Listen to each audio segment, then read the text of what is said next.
হে everyone, আমি মিতালি। আজকে আমি ভীষণ এক্সাইটেড। সেটা কেন, পুরো ভিডিও দেখলে তোমরা বুঝতে পারবে। অবশ্য সকালটা শুরু করেছিলাম ফ্রেশ অ্যালোভেরা জুস দিয়ে। গাছ থেকে তুলে এনে এইভাবে কিন্তু আমি অ্যালোভেরা জুস খাই সকালে। তো দেখতে পাচ্ছো অ্যালোভেরা জুসটা খেয়ে এই খোসাটা কিন্তু আমি মুখে লাগিয়ে নিয়েছিলাম। যে কোনো ডার্ক স্পট, যে কোনো কিছুর জন্য অ্যালোভেরা কিন্তু বেস্ট।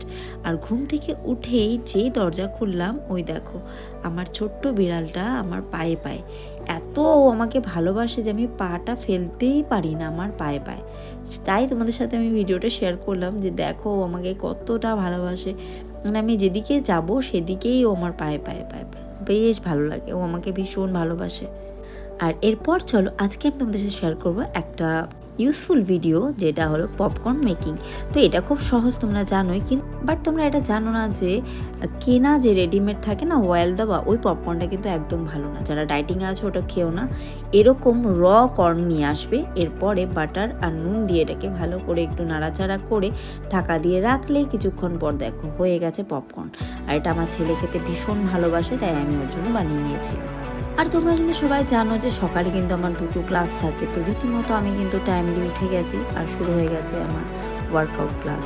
তো পরপর দুটো ক্লাস থাকে, সকালে একটা 8:30 থেকে 9:30, একটা 9:30 থেকে 10:30। নেমে কিন্তু আমি ফ্রুটস খেয়ে নিয়েছিলাম। আর আজ কিন্তু আমি ভীষণ এক্সাইটেড ছিলাম। এই দেখো আমি কিন্তু একদম রেডি শেডি হয়ে যাচ্ছি আমার বান্ধবীর সাথে দেখা করতে।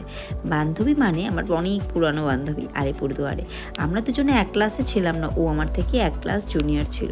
বাট ওর সাথে কিন্তু আমার কথাবার্তা হতেই থাকে সোশ্যাল মিডিয়াতে। তো ও আমাকে মেসেজ করলো যে মিতালি, আমি শিলিগুড়িতে আছি, তুই দেখা করতে পারবি?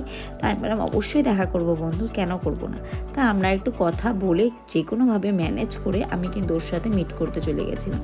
বেশিক্ষণ কিন্তু সময় আমরা কথা বলতে পারিনি, কারণ টাইমিংসের একটু প্রবলেম ছিল। সেজন্য কিন্তু খুব কম সময় হলেও আমরা কিন্তু দেখা করেছি।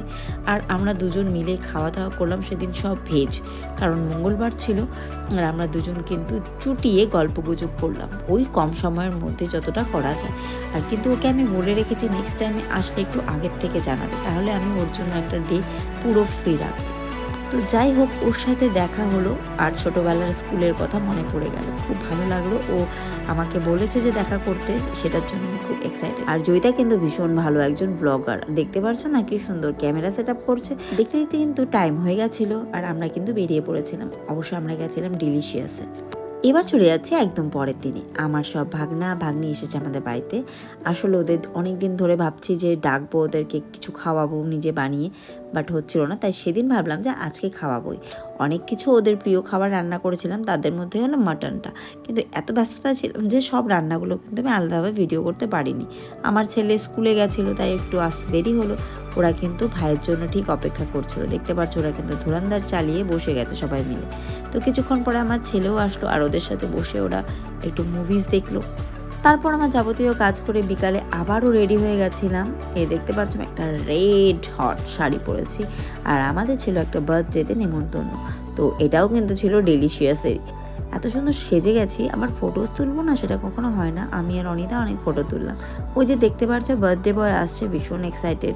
আর এই পার্টিতে আমরা অনেকক্ষণ এনজয় করার পর বৃষ্টি মাথায় নিয়ে ফিরে গেছিলাম বাড়িতে। আজকের ব্লগটা কিন্তু এতখানি, নেক্সট ডে খুব তাড়াতাড়ি ফিরবো।